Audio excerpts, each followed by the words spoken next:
Հայաստանում թմրանյութերի շրջանառությունն ավելանում է ահագնացող տեմպերով։ 2025 թվականի 9 ամիսներին նախորդ տարվա նույն ժամանակահատվածի համեմատ թմրանյութերի ապօրինի շրջանառության բացահայտված դեպքերի թվի 18.1% աճ է գրանցվել։ Առգրավել է մոտ 416 կիլոգրամ թմրամիջոց։ Թիվը կրկնակի ավելի է 2024 թվականի նույն ժամանակահատվածի համեմատ, իսկ 2024 թվականի ապօրինի շրջանառությունից դուրս է բերվել շուրջ 426 կիլոգրամ թմրամիջոց, ինչը մոտ 200 կիլոգրամով ավելի է 2023-ի համեմատ։ Հաշվի առնելով մտահոգիչ ու կործանարար այս երևույթը, Գագիկ Ծառուկյանը բոլորի ուշադրությունը հրավիրում է դրա դեմ պայքարի վրա, հայտարարելով, որ պատրաստ է ներդնել բոլոր ջանքերը։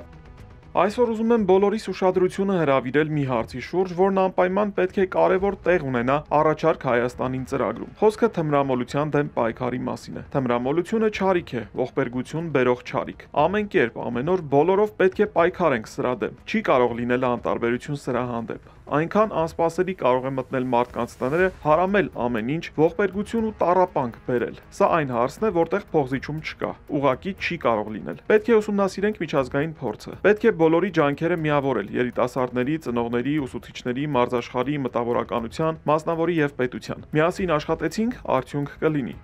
Առգրաված թմրանյութերի քանակն ամեն տարի 2 անգամ գերազանցում է նախորդ տարվա նույն ժամանակահատվածի ցուցանիշը։ Սա նշանակում է, որ ապօրինի շրջանառությունն է նաև կրկնակի ավելանում, իսկ Հայաստանը միայն այս տարի է հաստատել թմրամիջոցների օգտագործման եւ ապօրինի շրջանառության դեմ պայքարի ռազմավարությունը, ընդ որում ահագնացող վիճակագրության ֆոնին սա առաջին նման փաստաթուղթն է։ Իրավիճակը դառնում է հանրային անվտանգության հարց, իսկ թիրախում առողջ սերունդն է։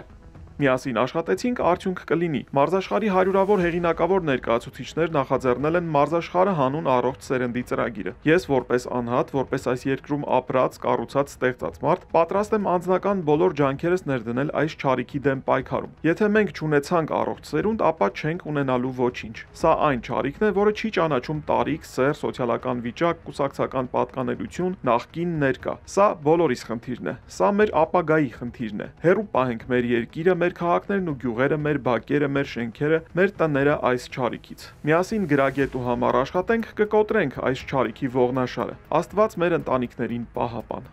Ինչպես ամբողջ աշխարհում, այնպես էլ Հայաստանում թմրանյութերի ապօրինի շրջանառությունը կազմակերպվում է առավելապես համացանցի միջոցով։ Ծուղակն ընկնող մարդկանց շրջանում ցավոք նաև անչափահասներ կան։ Հաշվառված 8000-ից 13-ը 18 տարեկաններ են, 7-ը անչափահասներ։ Թե հաշվառվածներից բացի Հայաստանում թմրանյութ օգտագործողների իրական թիվը որքան է կազմում, նման հստակ վիճակագրական տվյալներ չկան։